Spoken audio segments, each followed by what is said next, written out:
Hello again and welcome to the Mark Osler Retirement Experience. My name is Randy Cook, and each week Mark and I sit down here and talk through some of the issues of retirement, things you might be wondering about, questioning, concerned about, worried about, all those different things. And maybe you don't have that person in your life who is helping you with all of this. You know, when we may not need a financial advisor for your working years, but boy, when you get into retirement, then the dynamic kind of changes, and then we need a little bit of help, and that's why Mark is here. Mark, how are you doing today? I'm fantastic, Randy. I hope you're having a good day.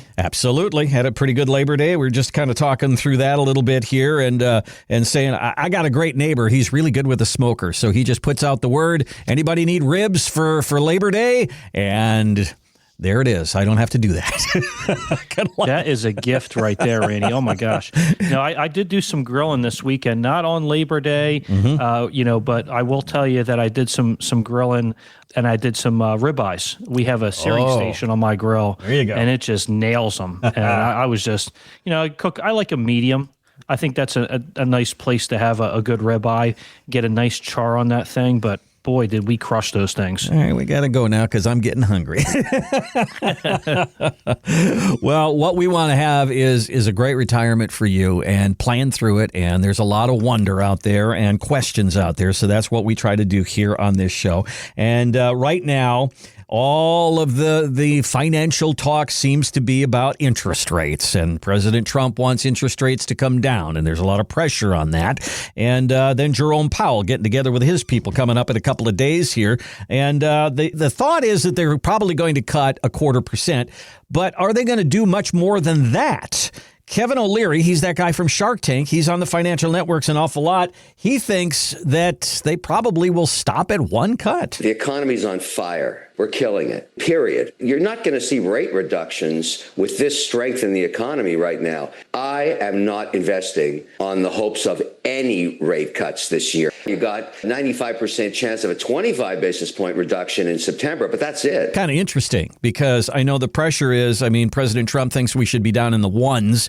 We're in the fours right now, so that's a long way to go. You can't do that all at once. Otherwise, the stock market would just go crazy. So what do you think? Do you believe that the interest rate will continue to go down? Does the economic data prove that out? Or do you think the Fed just kind of slow rolls this and just kind of takes it 1 month at a time? I think they're going to take it 1 month at a time. I don't think he's off kilter by any means. I could certainly see coming up here 0.25% rate cut, but more than that, I have a hard time believing that right away because you don't want to shock the economy all at once. I remember when they cut rates last year, they started with 0.5%, and we were all talking, but it's going to probably be 0.25%. And they cut them a couple times at 0.25%, but since then, nothing, right? So here we are, we're looking at this and this data, and I can't tell you, from month to month, it's hard to predict. You're going to have to continue to watch the CPI to see what it does. And that's what's going to give us that data of what Powell's going to do, right? But other than that, I don't really have, a straight line answer for you. What I can tell you is that a lot of the insurance products that we carry are interest rate sensitive. Right. So if you want to come see me, it's probably best you come see me now as opposed to a few months because I can't tell you what it's going to look like in a few months. Exactly. So those rates are up there now in the fours. And when we're looking at CDs, annuity products, things like that, they are good when the interest rate is up. They start getting less attractive as the interest rate goes down. So certainly something that we're going to be looking at as we move forward into the new year. And also Jerome Powell, I think his term is up after the first of the year. And you wonder if he's going to stick around. So there's a lot of tension that's going on there as well. The market's starting to show that a little bit, don't you think? There's a little bit of war of words that are going on between the executive branch and this. And I think the market is kind of getting sensitive to that, don't you? Oh, it is. Absolutely. And, Powell and Trump go back and forth. Trump's going to say what he wants to say, but Powell's not going to do anything different unless the data supplies it to us and tells us this is what we should do, because he's going to just stick to it like a CPA would with regards to numbers. Just crunch the numbers and this is what we're going to do. Now, sometimes you do have to have a gut feeling about things with regards to the economy. What I can tell you is the economy's all over the place. Yeah. We have this bustling economy.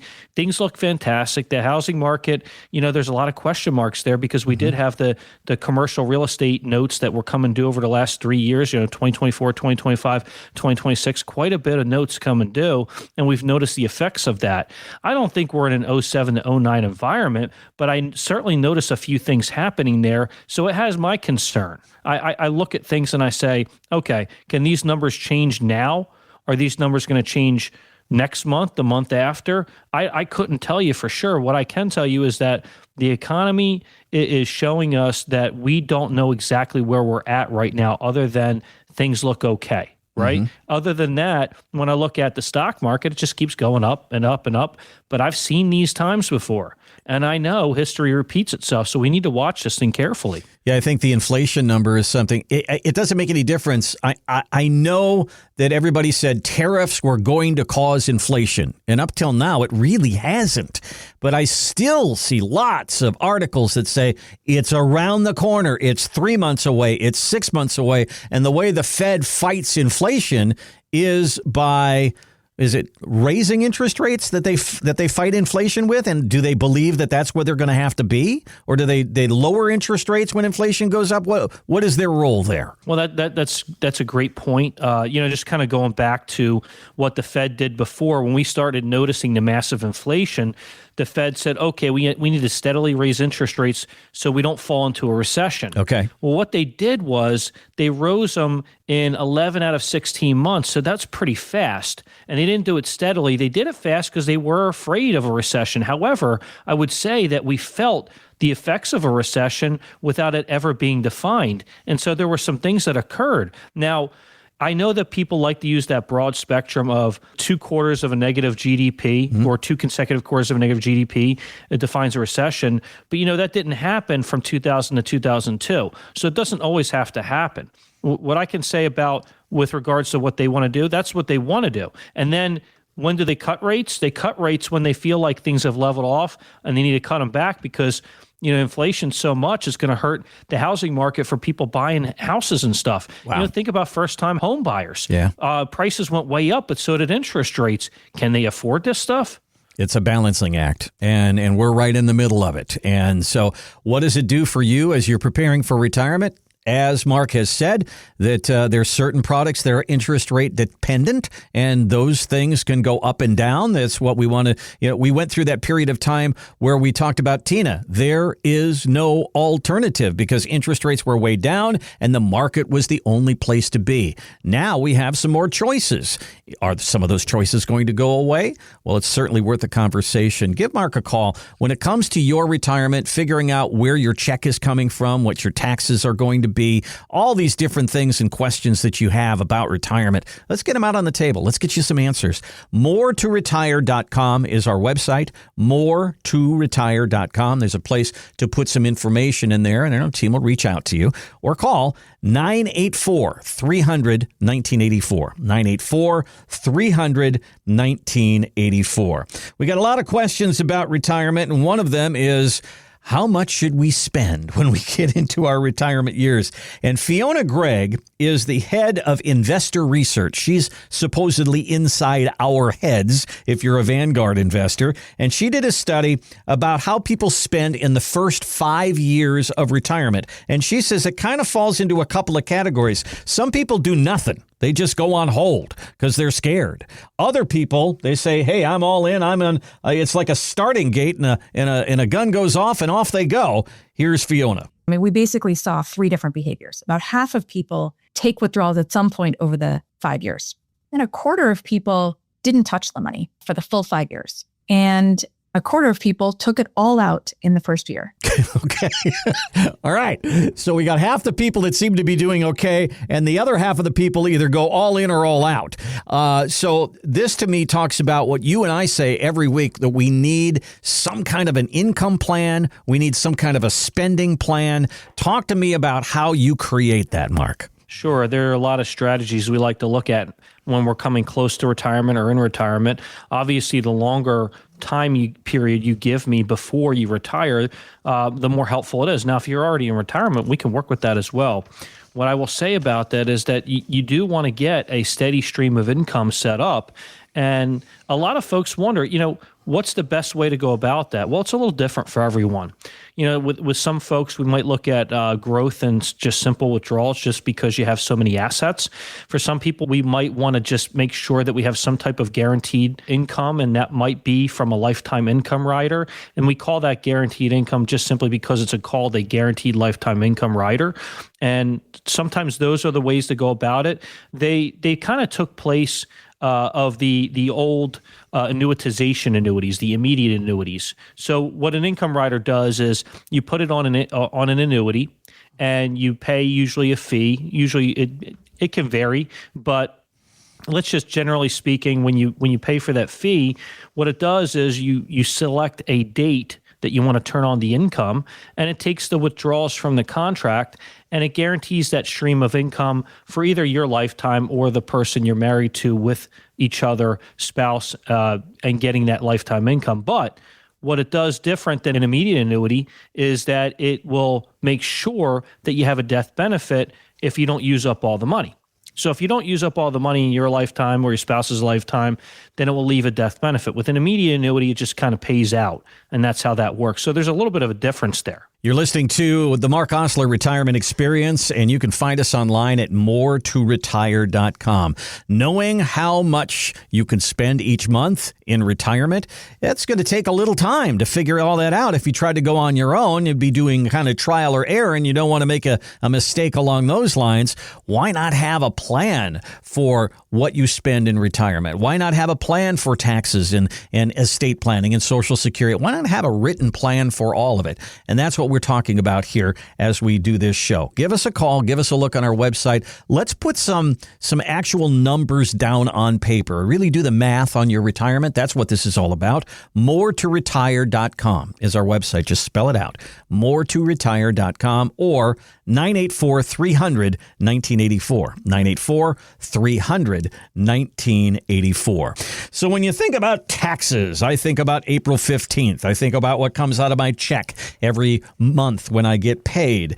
But do you think beyond that when it comes to retirement? This is wealth manager Jeffrey Levine, and he's on the Decoding Retirement podcast on Yahoo Finance. And he says we got to look a lot further down the line. Another common mistake I see individuals make is focusing too much on their annual taxes and their annual tax bill and not enough on what I call their lifetime tax bill. When it comes to good tax planning, it's not about giving anybody the lowest tax bill in any one year. It's looking at their lifetime and trying to figure out how to pay taxes over that extended period of time such that the total of those taxes over your life is as low as possible. He brings up a really good point, I think, Mark, and that is many times we look at things on a year-to-year basis because that's all we've ever done.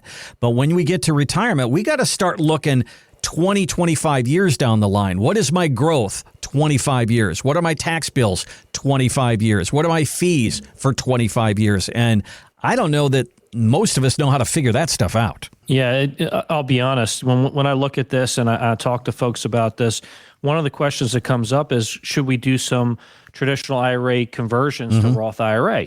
And that's something that constantly comes up, and we have that discussion. And there are things we could use with software. There are things that we could use with regards to just looking at the tax code and looking at what taxes look like now and what they could potentially look like in the future. How old are you? Are you 63 or are you 70? All of that matters because we have to project these things. And we try to get an idea of, would it be good for us to do conversions now? And will that come out better later on for us? Because if you pay taxes now, it could be a lesser sum of money. You might not have to deal with requirement distributions in the future as well. So every one of these things can come up. So let's just say, for example, you want to do some Roth conversions, but you're getting too close to 73, or maybe your age is 75 when you have to take them. We just plan them based on before your RMDs come. And then the year that you have an RMD, you can still do a conversion. You just have to take the required minimum distribution first. So taxes over a lifetime, yeah, they matter. The question is, how much do they matter to you? Are you trying to spend the majority of your money, or are you trying to leave any type of legacy? And a lot of times people do have certain money earmarked for legacy purposes, and the other money is for them. So we like to have these conversations moving forward about how important are taxes? Well, they're extremely important, and so is inflation as well. Well, one of the things about having 401ks, and that's where most of us bring our money to retirement, is in a 401k or an IRA or 403b or something like that, a tax-deferred account. And I mean, the idea here, obviously, Mark, would be to say, if I did nothing and just drew money out of my 401k, where does that get me?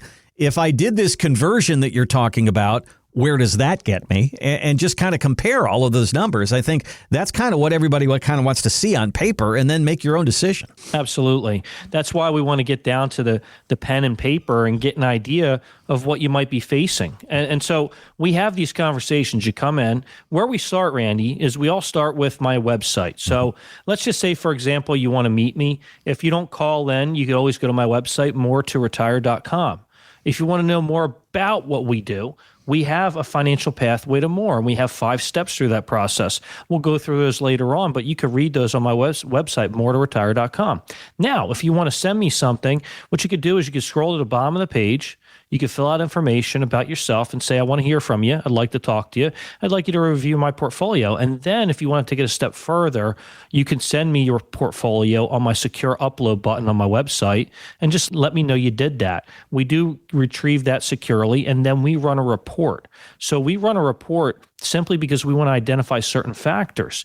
And that also will tell us, when we look at everything, of course, what is qualified money, IRA money or Roth IRA money versus non-qualified money. And then we have an idea of what we're looking at. And then the report will break down several different things to us: standard deviation, beta, a lot of different words that will actually go into great detail with you to give you some answers to where you're at now versus where you want to be.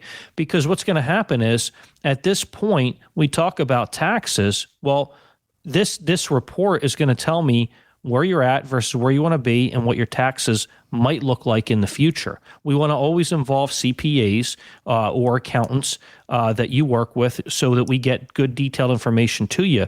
But the question is whether you should do conversions or not. That can always come up. You know, if you can't contribute to a Roth IRA because you make too much money, you could always do a backdoor Roth IRA, which is just contributing to an IRA and then converting it to a Roth. Everybody can do that. But there's one other way to go about this. If you have about 10 more years left before you retire, we could always look at life insurance as an option as well, because if you can overfund a life insurance policy, just meaning paying more than what they call the target premium, and paying enough into it, what'll happen is the policy can grow really well. You just have to stay under something called a modified endowment contract limit. And then in retirement, you know, based on Internal Revenue Code, and if you follow the guidelines, there could be some tax-free distributions to you on that. Kind of sounds like, you know, paying a little extra on your mortgage every month and getting a benefit at the end. So these are things that you can talk through. I know that when I sat down and did some of my planning and nuts and bolts of things, it came out that I shouldn't wait until 70 to take my Social Security. My key age is 68. And I was surprised. Every year you should all wait till 70. Well, my age is 68. What if you said, you know, you're a good candidate for a 401k to Roth conversion, but don't convert $1 million, convert $500,000. You might be surprised at what the numbers are that come out. And we wouldn't know that, and you wouldn't know that unless we actually sit down and do those numbers. Let's do that for you. It's no charge, no obligation to do that. Give us a look on our website. You can start right there, moretoretire.com. Spell it out, moretoretire.com. And down at the bottom of the page, a place for you to put some information in there. Then our team will reach out and we'll start the conversation there. 984-300. 1984 is our number, 984-300-1984. Jamie Dimon, you'll probably see him if you look at any financial news, and he's also on all the financial networks. It's because he's the CEO of JP Morgan Chase. And he just kind of mapped out his advice for people who are right on the edge of retirement. And one of the big things he talked about was diversification. I get that. Mom said, don't put all your eggs in one basket. You could buy one stock or you could buy an index fund that has 500 stocks. Why wouldn't you do that? But one of the things he talked about was diversification in the market and out of the market. It's not diversification. Well, it is. If you have one stock and then say, I need 15 stocks. Yes, that's diversification, but he's talking about it on a different level. Explain what he's talking about. Yeah, sure. Well, I mean, Jamie Dimon, he's one of the people that I follow. And, what he likes to do is he likes to describe what he thinks is going on in the economy. And he likes to talk about the past quite a bit. So he'll discuss a lot of past situations. I remember reading about what he felt like, 1980s rate hikes, when he was talking about that in the real estate market and how it affect housing and things like that. And he had a lot of concern about that last year. So when I follow Jamie Dimon, he always has a point to these things. So, Randy, I think we discussed this a little earlier in another show, but we mentioned there are different phases in life, right? And there's the same thing with regards to when you're making money and putting money away for retirement. So when you're younger, you got this accumulation phase. You're just trying to make as much money possible, put away as much money possible, and grow it as much as possible. Then you get to this place called preservation and distribution. That's just simply where you're getting closer to retirement or you're in retirement and you want to preserve a little bit more of your money and then distribute it properly. So there are ways to do it outside of the market. Because if you're directly in the market, you're just sending me all your portfolio and your information. You say, oh, I got a 70-30 portfolio. All that means is you've got 70% equities and 30% fixed, like bond funds, things like that, right? But that's all in the market. Is that not, Randy? If it's all if stocks and bonds are still market based. Right. So out of the market. Well, there's a lot of things to do out of the market. One of the things that JP Morgan does that's not directly in the market, it's a derivative, but it is securities based, is a structured note. So that's one of the things that could come up. That's one of the things they like to do that will basically break up correlation in somebody's portfolio. There's also things like CDs, of course. There's also things like fixed index annuities or multi-year guarantee annuities. All of those things are outside of the market. So when you look at what can you do outside of the market, it's kind of important because you can do some preservation tactics within a brokerage portfolio based on bonds, but you can't predict necessarily where they'll go because remember, Lehman Brothers went belly up, and that was pretty rough. That was rough for a lot of folks, and I know bondholders were waiting at the front of the line, but remember, it doesn't necessarily mean you're getting all your money back. Now, when you get into bank products or insurance products, they try to put that label on there that protects the money a little bit more. That's when we get into preservation. So when we discuss these things, that's a lot of the stuff we're talking about here. There's probably only about 4 places you can put your money, honestly. I mean, there's the stock market, there's the banks, there's the insurance company, and there's real estate. I mean, really. Or you can bury it in your backyard. And treasuries too, right? Yeah, okay. So there's just a few choices here. And the question is, how much do you want in each one of these places? Do you want it diversified amongst all of them? Or maybe some of them? Or how much do you want in that market that's up and down all the time? Do you want your money to go up and down all the time? And if you don't, if you're uncomfortable with that, there's a place for you. There is absolutely a place for you. You don't have to be a riverboat gambler to be in retirement so that your money can grow to the point that you can do all the stuff that you want. There is other alternatives, and that takes that conversation that we talk about all the time. Give us a call. Give us a look at the website, moretoretire.com. moretoretire.com. Bottom of the page, a place for you to put a little information in.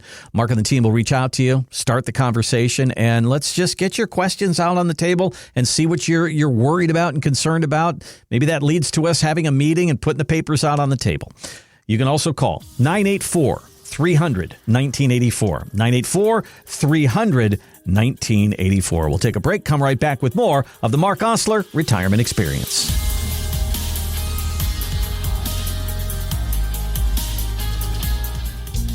A simple piece of paper. It's something we use every day.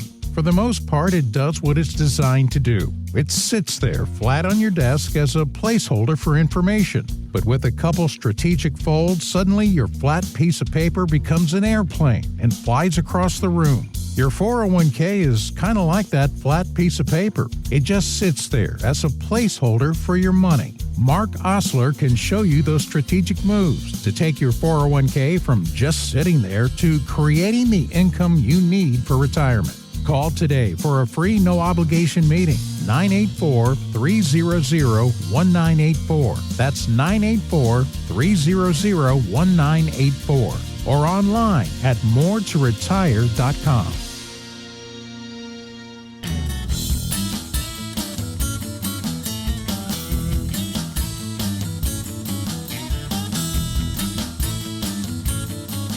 Welcome back to the Mark Osler Retirement Experience. Online, it is moreToRetire.com. And what we do here on this show is talk about the issues of retirement. And boy, when it comes to that, the stock market is probably right near the top of the list. Now, there's a lot of people that believe the market's going to pull back. I mean, we've hit record highs all the time. And whenever that happens, everybody goes, well, when will that come to an end? Well, this is Morgan Stanley's Mike Wilson. He disagrees that the market is going to pull back. He thinks that we're at the beginning of something really big. The sell-off in April was really a final capitulation to a bear market that began last summer. If you actually look at most stocks, they topped in July of 2024. They were down anywhere between 30 and 35% on average. I mean, that's a proper bear market that ended with a capitulatory price action. You know, most bull markets don't last 4 months. They last, a year or two at a minimum. So I think right now we're in buy the dip mode because we're in that bull market mentality. And that's really going to be contingent, in my view, on when the Fed starts actually cutting interest rates. But once they start actually doing that, that's when you'll probably see the bull market really broaden out. Okay, well, that's one opinion. There's a lot of them out there, that is for sure. When somebody comes out with somebody like, let's say one of your clients comes in and says, Mark, I just heard this guy, and he says it's full speed ahead to the end of the year, and we're in the beginning of a new bull market. I think we should push more money in. And then you've got to caution people. So there's this balance between the speculation, the growth, the pullback. How much growth do I need? How much protection or preservation do I need within my money? How do you handle that conversation? Can we trust a guy that knows how to say the word capitulate 2 different ways? I mean, seriously, no. I mean, this guy. He's a smart guy, and I'm not messing around here. But right. But truthfully, yeah, let's talk about this. Let's actually have a conversation about market money versus preservation tactics, and talk about the balance between them. I know we love to use the rule of 100. Let's say you're 60 years old. 100 minus 60 just tells you. If you're just a standard risk type of person, maybe you want to put 60% towards the preservation tactics and then 40% towards the market. That's what I tend to see when people are getting closer to retirement. Now, if you have a little bit more risk tolerance and you want to have an appetite for more growth, just know the risk ahead of time, and we'll have that conversation and we'll be clear about it. But we can do that, of course. I mean, one of the things that I like to talk about in here is that we're a boutique advisory firm. So when we do things with, just a very personal touch. We want to get some good answers to folks, answer the questions through reports, and get a good diagnosis to see what we want to have in the market. We like to use a group called Market Guard. I'm one of only 300 advisors in the country that's able to do that. And the good part about Market Guard is the internal expense. That's usually a place where we can potentially have a lower rate than some other places, just depending on what you're looking for. But what I can say with regards to how we do things, it's actively managed. So one of the things I like to discuss is standard deviation and beta. So, Randy, I know you like to describe standard deviation as the wobble. The wobble. Right? That's my thing. Yeah. It gives you an idea of what type of risk you're taking versus the type of return you should have. So S&P 500 or SPY as the ETF tends to stand somewhere around the neighborhood of around a 15. Their standard beta, which is the actual risk, is a 1.0. So what that does is just gives us a foundation of understanding, okay, if the S&P 500 is a standard 1.0 beta, then what does ours look like? Now, can you have a standard deviation of around the S&P 500, somewhere in the neighborhood of around 15, and have a lower beta? The answer is yes. Our pure equity model with Market Guard has a lower beta than 1.0, and the standard deviation is right around that level, right in that neighborhood. So it is possible to do that. It's called diversification across many different sectors of stocks. And so that's one of the areas, because you need to get a little defensive as well. So that is possible. So if you're looking for a way where you can have good growth potential and maybe lower the potential of the risk of what you would be associated with the S&P 500, that's totally possible. Now, when we talk about preservation tactics, we look at fixed index annuities or multi-year guarantee annuities, but we like to talk to people about that stuff now because they're very interest sensitive and interest rates are still pretty high. If they keep continue to lower interest rates, over the course of a year or two, they won't be as attractive. Now, folks, if you've had an annuity back in 2019, 2020, 2021, interest rates were lower then, and you might be in a product that maybe could be improved at this point as well. Because I will tell you that bonuses on annuities are an all-time high. I've been doing this, with regards to looking at annuities and life insurance and things for 24 years. I have seen it where I've never seen bonuses even close to this high, and I know you know about that, Randy. I mean, it's just crazy. Yeah, there are people that are saying that this is the golden age right now. These 3, 4, 5 years that we're in right now of fixed income, because interest rates, inflation went way up with it. Yeah, and so did the interest rates, but we're still in a period of time where, it's not all about the market. There are other alternatives out there for you. And, I think about this when, like a pyramid, and I don't know if I've mentioned this before, but if you have a pyramid and just kind of picture that in your mind, and in your working years, the top of the pyramid is growth. And then the middle pyramid is preservation, and the bottom of the pyramid is income, because at that point you don't need income in your life. But when you get into retirement, it pretty much flips. Now income is at the top of the pyramid, preservation is in the middle, and growth is at the bottom. And you have to figure out where you are on that scale. How much growth do you need? How much income do you need? How much preservation are you comfortable with? These are all conversations that we need to have when it comes to your retirement planning and where you want your money to be. So let's have that conversation. Let's sit down and go through that. There's no obligation or cost to having that meeting and getting this down on paper and giving you a real good look at what your retirement looks like. We'll do that for you. MoreToRetire.com is our website. MoreToRetire.com. There's a place down at the bottom of the page for you to put a little information in there, maybe a little note that says, hey, I heard the show. I'm really worried I didn't save enough. I'm really worried about taxes. I don't know what my income's going to be. That'll give us a starting point for the conversation. You can also call us, do the very same thing. 984-300-1984. 984-300-1984. I found this is a fun story. It's about a 10-year-old kid in Los Angeles. And last year, his parents pulled him out of school because they told him it was the day he was going to get his braces off. And he was very excited about that. Well, that was a ruse. They were going to take him to Game 1 of the World Series, and the Dodgers were playing in the World Series. Freddie Freeman hit a home run. It was a grand slam, walk-off homer to win the game in the 10th, and guess who caught the ball? That kid. His name is Zachary, 10 years old. They sold that ball at auction for $1.56 million. Sounds like a great investment. I guess so. I was going to get my braces off, and I walked away with $1.5 million. How about that? So literally, money came dropping from the sky for this kid. So congratulations. I hope that they're handling it well. But you know what? I don't know that money's going to be falling from the sky for many of us, but it is very possible somewhere along the line, your parent could pass away. You get the house, or you get the stock portfolio, or you get some kind of an asset or something like that. That is happening all over the country right now, with boomers sending money down, or the silent generation sending money down to boomers. And what do you do when you get that money? So, Mark, there's a lot of different ways that money comes to you. In the form of an asset, in the form of cash, in the form of a stock portfolio. So these are different things that we have to figure out how to deal with. And they're tax-wise, there's different things that we need to know about each one, isn't there? Oh, most definitely.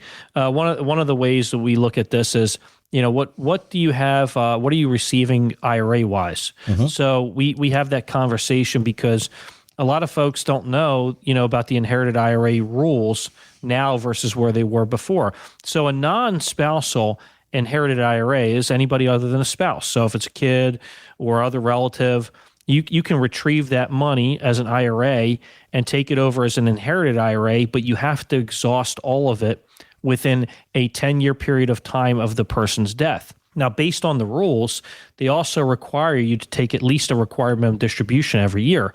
I would advise people, hey, we can invest this for, 9 years or so, but at the same time, when you want to look at it, make sure you at least take your required minimum distribution. I would probably tell the person to take more than that. I'm not going to tell you exactly, but you definitely want to do it because you don't want to have too much of a tax bill on the back end to where Uncle Sam gets really happy. But the good part is you can exhaust it while making money on the money. And then when you take it out, you don't have to spend it. Just go reinvest it after you pay the taxes on it. And that's a way where you can go at it, make money, turn around, pay taxes, and then reinvest it. There are a lot of different ways to do this, but that's one of the things that I look at right away, those qualified assets like that. Now, if it's a Roth IRA, you're probably going to have an income tax-free reception of that money. It's kind of like life insurance, right? Where you have that income tax-free reception of that money. But then you have these non-qualified assets. If they're annuities, they could be deferred, and there could be a big tax bill there too. There are some companies out there that do non-qualified stretch annuities. It's not very common, but they do those things out there, and sometimes that can spread about the tax bill. Might not be as hefty at that time. Now, if it's a stock, usually there's a stepped-up cost basis. It usually is based on the death of the person, the date of death of the person. So that's also something we want to look at. There's so many different ways to look at taxes when receiving money, but then the question is, what do we want to do with it? And how do we want it to benefit you? And are there some funds like you're receiving that's tax-free that maybe you want to pay off the house, pay off some bigger bills? Because you realize if you're getting closer to retirement, having less debt means you have less payments, means that you don't have to have as much income in retirement. So we discuss the overage of income, what the things you might want to do in the first 5-10 years of retirement, because we're not going to want to travel in our 80s like we are in our 60s, right? So every one of these things comes up, but how you inherit the money and these conversations, they're essential. Yeah, I think that if your parent is in their 70s, 80s, or even 90s, you're going to be in your 50s and 60s. And so you're going to be thinking about retirement. So getting rid of debt is probably going to be a very big part of that decision. And then planning for retirement, using that money for retirement, you're going to look at it a completely different way than the grandchildren who are in their 20s are going to look at this. And that's going to take a whole different kind of planning right there. Give us a call. Let's talk through that. I don't think anybody should depend on an inheritance for the health of their retirement. But if that money comes your way, let's make good decisions. Give us a call. MoreToRetire.com is our website. MoreToRetire.com, or give us a call, 984-300-1984. 984-300-1984. Well, the big beautiful bill is passed, and now we're starting to get a bead on what that's all about. Part of that bill was a $6,000 deduction for people over 65, which seems like a really good thing for retirees. Now, that starts to phase out for couples at about $150,000. That's where it starts to phase out. Completely, it goes at $250,000. If you make less than that and you claim Social Security, know this, that 85% of your Social Security counts as income, and that could put you over the line as well. So sometimes, on the surface, some of these laws and things that they sign look pretty good, but then we get down to it and we find it's not really going to help me. Are you finding that when the discussion comes up about this? I know that we're not really into this as far as planning is concerned until next year's tax planning. But what do you see there? Are people really excited about this, and should they be? Yeah, well, I would say more than half of my clients are excited about it because they kind of fall in this area where they're probably not going to have taxability on their Social Security. And that's a great thing. Mm-hmm. I'm hearing 80 to 90% of Americans won't have a tax bill on their Social Security, where as in if you start to get phased out, it looks like it goes back to that 85% of it being taxable, not 85% tax bracket, but 85% of it being taxable based on your tax bracket. So these are the conversations we have now is how is it going to affect you? And what's going to change about your financial situation? Well, for a lot of people, it's going to change a decent amount. Mm-hmm. They're going to have a little bit more that they get to keep in, and that makes them happy. So I would say that more than 50% of my clients are definitely happy about this, and I haven't heard a whole lot of negatives. Is it going to change any decisions about when they take their Social Security? Because if you say to me, you're going to get $6,000 more per year, or you're going to get a deduction of $6,000, somebody might say, well, why don't I just pull the trigger on it? And maybe that's the right decision, or maybe it's not. Talk to me about that. You know, we've talked about this on the show before. The most common age people are taking Social Security right now is age 62. Yep. And then it basically follows suit by age. Then 65, then 67, then 70. So obviously, as we're scaling and we're looking at this, do you really want to wait all the way until you're 70 years old to start drawing Social Security? What if you have a heart attack? I mean, you just don't know what's going to happen in life tomorrow or the next day. So folks have that, and that's actually probably more a driving force. But when you hear about this brings it up even more, where they say, you know what, maybe I should pull the trigger and do it a little earlier. And I get it, because if you're not going to have a tax bill on it, then you're starting to feel like I'm going to have a little bit more to the bottom line. Maybe this is more doable. Plus, the sooner you do it, the sooner you know that this won't be changed in the tax code too. Because what if you go wait, and then all of a sudden the tax code changes again? Yeah, hey, they changed the rules. Does that affect me? That's a good conversation. I mean, when you just brought up not that long ago that we used to be able to stretch out an IRA that came from our parents. We could stretch it out over our entire life. Hey, they changed the rules. Now you got to empty that account in 10 years. Well, I was going to get Social Security at 65. Hey, they changed the rules. So they're doing that all the time, and we've got to keep up with it. And that's where Mark can really be a help for you, because he lives in this world every single day. And you're going through retirement once. He's going through, probably hundreds and thousands of times with all the different people that he helps retire. So let's get a real good look at, as they change these rules, how does it affect you? Give us a look on the website, moretoretire.com. There's a place for you to put some information down at the bottom. Let's get a date on a calendar. Let's talk about your retirement. Let's put pen to paper and find out how these things change your outcome, if in fact they do. Here's our number. It's 984-300-1984. 984-300-1984. Now, if you ask people how much they need to save for retirement, they'll bark back at you right away and say, I think it's $1 million. That seems to be the go-to number. Some might say even more. But how many people actually have saved $1 million for retirement? You might be shocked to find out 3.2%. That must mean 97% of people in retirement are miserable, right? No, that's not the case. There's a study that I've got in my hand here that says 80% of people in retirement, if you ask them how's it going, they say it meets or exceeds what I thought it would be. So they don't have $1 million, but they're still retiring and they're still doing really well. So what is our message, Mark, to that person who's listening right now and they're in their 60s and they're grinding away at work and they're putting up with the commute and they're putting up with a younger boss and they're putting up with all this stuff because they think they have to hang in there until they get $1 million? What do we say to that person? First and foremost, I have clients in 8 figures, 7 figures, and 6 figures. And I'm no respecter. I don't put a minimum on it either. So if you want to come see me, I'd love to talk to you about what you're trying to do. Okay. If you feel like you're working yourself to death and because you need to meet this figure, well, let's have a discussion. Have you really worked and massaged those numbers? Have you talked to anybody about it?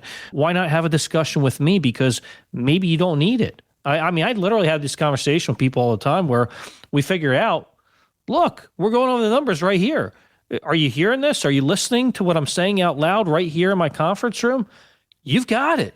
You can do this right now. You do not. Look, you were just laid off. So what? Look at this. You can retire. I've literally said that to 3 different clients this year. I can tell you that, whether you've been laid off or you're deciding, do I need to take this other position? Could I retire now? And I was able to look at that and say, that is a possibility. Look at the figures. You can do this. And that's the conversation we want to have. I don't want to see you work all the way to, I have to have $1 million, or I have to have 1.4, or I have to have $2 million to do this. Do you? Well, let's look at it. Let's figure out your situation.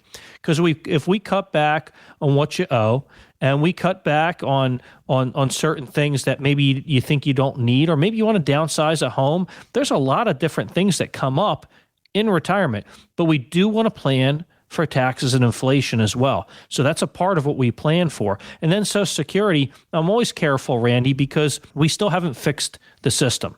And if the system isn't fixed by 2032 or 2033, people's Social Security would reduce by, I think, at least 20%. So we want to try and factor that in and make sure that we're not relying just on Social Security for things as well.